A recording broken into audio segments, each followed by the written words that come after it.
If you want to jump higher, squatting is essential. The more of a power jumper you are, the correlation between your ability to squat and how high you can jump is almost 1-to-1. Even if you are a velocity-based jumper, squatting will always be essential to reach your uncharted heights you've never touched. Specificity, variety, and execution are all essential components of jump training, which is why squatting should be the foundation of your training. Vertical jump training, that is. Specificity. Most of us intrinsically know that squatting is correlated with jumping.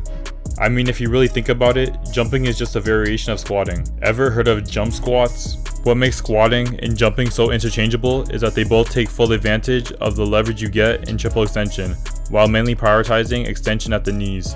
Note that there are other exercises that do involve triple extension, which you should be doing, but they don't focus on knee extension as much as squatting does.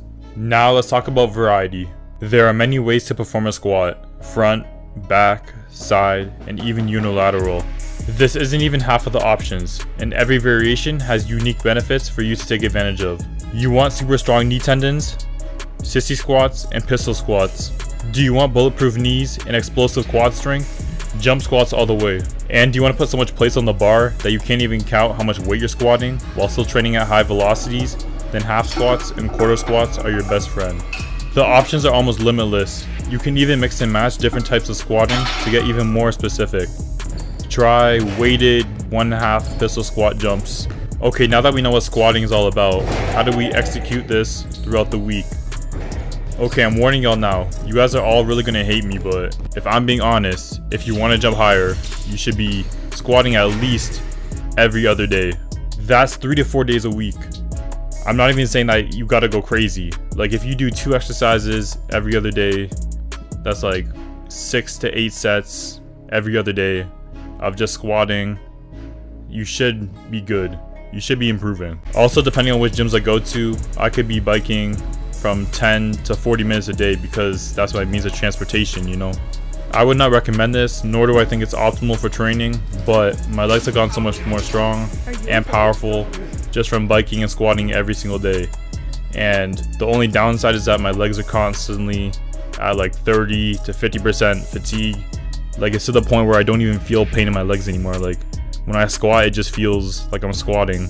It's like my legs are just used to the pain. It's just numb now.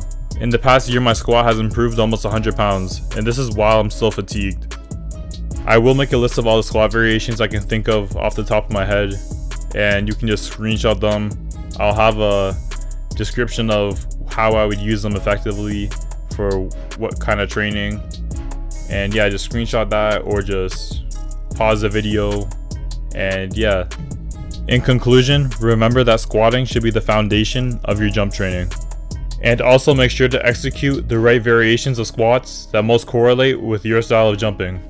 Squatting will always be essential for you to reach your full jumping potential, especially if you're a power jumper.